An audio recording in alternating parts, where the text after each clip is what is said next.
BSNL बना जियो का बाप। एयरटेल और जियो की होगी अब छुट्टी। भारत ने उठाया बड़ा कदम, हिल गया पूरा टेलीकॉम सेक्टर। 140 करोड़ भारतीयों को फ्री में इंटरनेट देने की हुई बड़ी प्लानिंग। अब इंटरनेट दुनिया का बदल जाएगा पूरा नक्शा। दोस्तों, जिस तरह से प्राइवेट टेलीकॉम कंपनियां, वो चाहे एयरटेल हो, जियो हो या फिर वीआई ही क्यों ना हो, अपनी मोनोपोली 140 करोड़ भारतीयों पर चला रही हैं, जब चाहे इंटरनेट का दाम बढ़ा देती है, जिसकी वजह से आम जनता पूरी तरह से टूट चुकी है। और अभी हाल ही में जिस तरह से अचानक इंटरनेट का दाम बढ़ा है, उसकी वजह से भारतीय आम जनता और ज्यादा परेशान हो चुकी है। और ये टेलीकॉम कंपनियों ने लोगों को इस तरह अपने जाल में फंसा रखा है कि उस जाल से निकलना लोगों के लिए नामुमकिन हो चुका है। लोग इतना ज्यादा एडिक्ट हो गए हैं कि इंटरनेट के बिना एक सेकंड भी नहीं रह सकते। और यही मजबूरी का फायदा टेलीकॉम कंपनियां उठा रही हैं। लेकिन अब इन प्राइवेट टेलीकॉम कंपनियों को मार्केट से छुट्टी करने के लिए भारत की सरकारी टेलीकॉम कंपनी, जिसका नाम है बीएसएनएल, मैदान में कूद पड़ी है। अब यहां पर सबसे बड़ा सवाल यह है कि क्या भारत के बीएसएनएल में है दम? क्या बीएसएनएल बन सकता है भारत के इंटरनेट डेटा की दुनिया का बादशाह? एयरटेल जियो का मार्केट क्या बीएसएनएल खा सकता है? दोस्तों, यह बात सुनने में आपको अजीब लग रही होगी, क्योंकि बीएसएनएल से ज्यादा एक्सपेक्टेशन आज के भारतीयों को नहीं है। बीएसएनएल ने अपनी सर्विस हमेशा लोगों को खराब ही दी है। नेटवर्क इशू हमेशा देखने को मिला है, इसलिए इस तरह का सोचना स्वाभाविक है।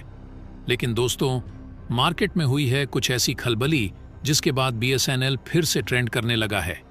बीएसएनएल नया जियो बन सकता है, लेकिन उसके सामने कुछ चैलेंज आने वाली हैं। आज के इस वीडियो में समझेंगे किस तरीके से मोबाइल कंपनियां लंबा पैसा चूसने की फिराक में हैं हम मोबाइल यूजर्स से, और कैसे बीएसएनएल हमको इस परेशानी से उबार सकता है और देश के लिए बड़े पैमाने पर रिसोर्सेज और रेवेन्यू जनरेट कर सकता है। तो दोस्तों, पूरी खबर क्या है जानेंगे इस वीडियो में। लेकिन उससे पहले बीएसएनएल के इस काम के लिए इस वीडियो पर एक लाइक तो बनता है। फटाफट वीडियो को लाइक कर दीजिए। दरअसल दोस्तों, कुछ समय पहले एक खबर सामने निकल कर आई थी, आपने सुनी होगी। भारत की प्रमुख टेलीकॉम कंपनियां एयरटेल, जियो और वीआई, जो अपना अच्छा खासा फीस लेते थे, जो टैरिफ लेते थे, उसे बढ़ा दिया था। मतलब डेटा महंगा, फोन का रिचार्ज महंगा, यानी कि 10% से 27% तक की वृद्धि। जरा सोचिए, 27% तक वृद्धि आपके टैरिफ चार्जेस, यानी कि जो रिचार्ज 100 रुपए का मिल रहा था, अब वो 127 का मिल सकता है। अब सवाल ये उठता है कि आखिर इन कंपनियों ने अचानक अपनी प्राइसेस क्यों बढ़ा दी? इसके पीछे की असल वजह क्या है? तो आपको बता दें कि हाल ही में जो 5G स्पेक्ट्रम का ऑक्शन हुआ था, यानी कि भारत सरकार ने जो नीलामी की थी 5G के स्पेक्ट्रम की, तो इन कंपनियों ने इसमें पार्टिसिपेट किया था और 1.5 लाख करोड़ का इन्होंने इन्वेस्टमेंट किया है।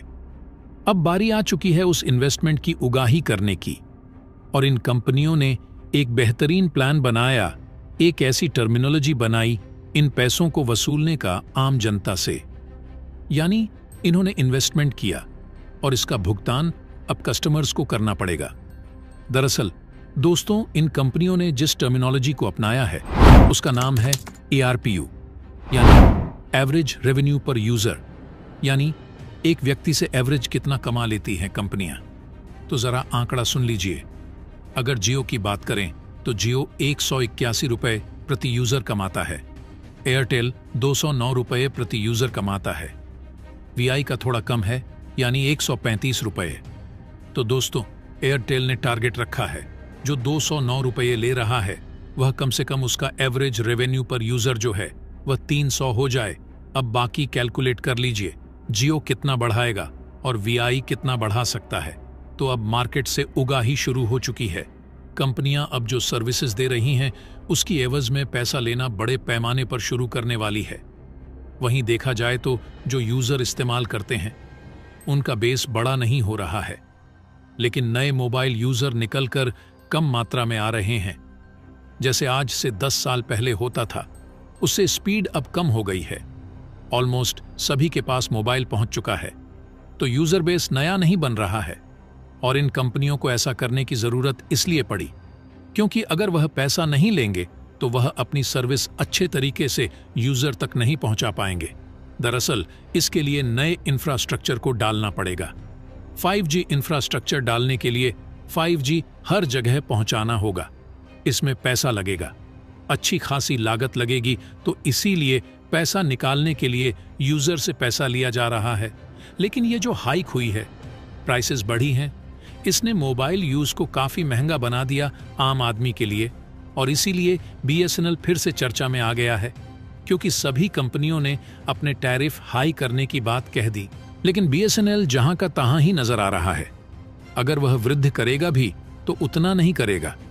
लेकिन देखा जाए तो BSNL इस वक्त सबसे सस्ता डेटा प्लान, सबसे सस्ता टेलीफोन प्लान दे रहा है। दिक्कत यह है कि BSNL का 4G अच्छी तरीके से रोल आउट नहीं कर पाया है। यानी कि भारत के कई ऐसे शहर हैं, कस्बे हैं, गांव हैं जहां तक 4G नहीं पहुंचता, लेकिन एक एडवांटेज BSNL के पास में है। वो ये है कि इसका रूरल बैकग्राउंड बहुत स्ट्रांग है। जो हमारे देहाती इलाके हैं, ग्रामीण इलाके हैं, वहां पर BSNL ही चलता है।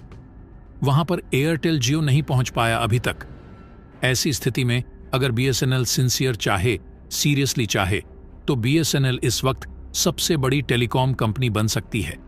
अगर भारत सरकार चाहे तो, अगर भारत सरकार सही तरीके से इसमें रिफॉर्म लाए, अगर क्रांतिकारी बदलाव लाया जाए BSNL के अंदर, तो BSNL तुरंत अंबानी को, भारतीय एयरटेल वालों को, सबको हरा सकता है।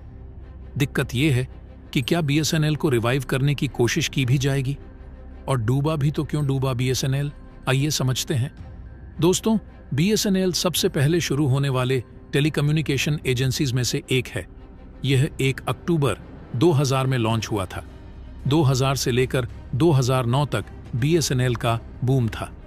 सन 2009 में नई नई कंपनी आनी शुरू हुई। उन्होंने बेहतर कस्टमर सर्विस देने शुरू किए।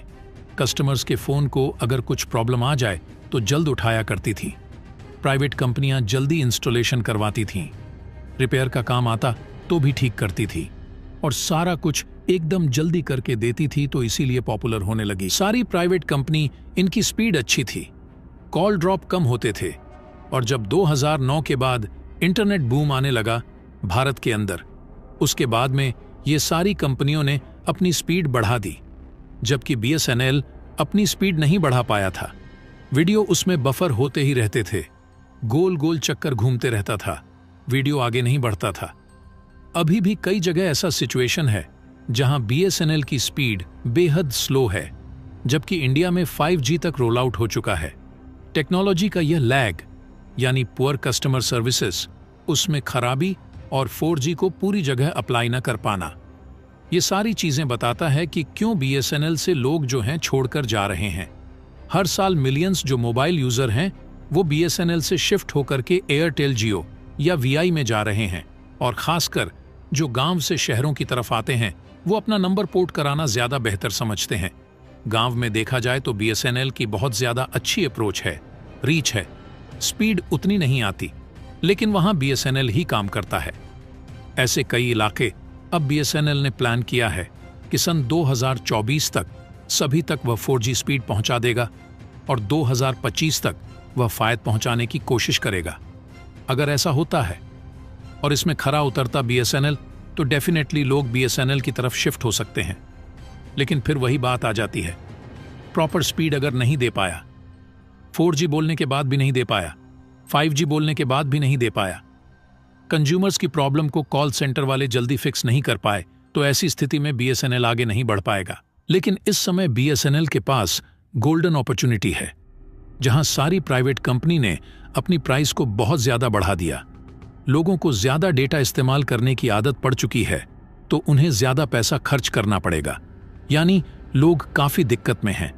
तो ये लोग रोल बैक कर सकते हैं BSNL की तरफ। और अब BSNL ये अच्छी तरह से जान चुका है कि इंटरनेट की दुनिया में कैसे भूचाल लाना है, इसलिए BSNL अब बड़े लेवल पर 4G टावर लगाना शुरू कर चुका है। ऑलमोस्ट ये काम अब कंप्लीट ही होने वाला है। इससे देश के बड़े एरिया तक BSNL का 4G नेटवर्क पहुंचने की राह आसान हो जाएगी। खास बात है कि बीएसएनएल जहां भी अपने नेटवर्क को अपग्रेड कर रही है उसे भविष्य में 5G में बदलना आसान होगा। बीएसएनएल उन ग्रामीण इलाकों में 4G सर्विसेज को पहुंचाना चाहती है जहां किसी और कंपनी की सर्विस नहीं पहुंची है। मकसद उन इलाकों तक कनेक्टिविटी पहुंचाना है जो सुविधाओं से पीछे हैं। जो यूजर्स अभी 2G और 3G नेटवर्क से जुड़े हैं उन्हें 4G नेटवर्क पर लाया जाएगा। अगर बीएसएनएल ने जो प्लान बनाकर रखा है, पूरे भारत भर में कोई भी ऐसा इलाका न बचे जहां बीएसएनएल मौजूद हो और 4G न मिले। अगर यह करने में कामयाब हो गया बीएसएनएल तो बीएसएनएल हिट हो सकता है। अगर गवर्नमेंट ने फाइनेंशियल सपोर्ट अच्छे से कर दिया तो डेफिनेटली बीएसएनएल उभर सकता है। तो दोस्तों, इसके बारे में आपका क्या कहना है? कमेंट बॉक्स में जरूर बताइएगा। तो दोस्तों, जय हिंद, जय भारत।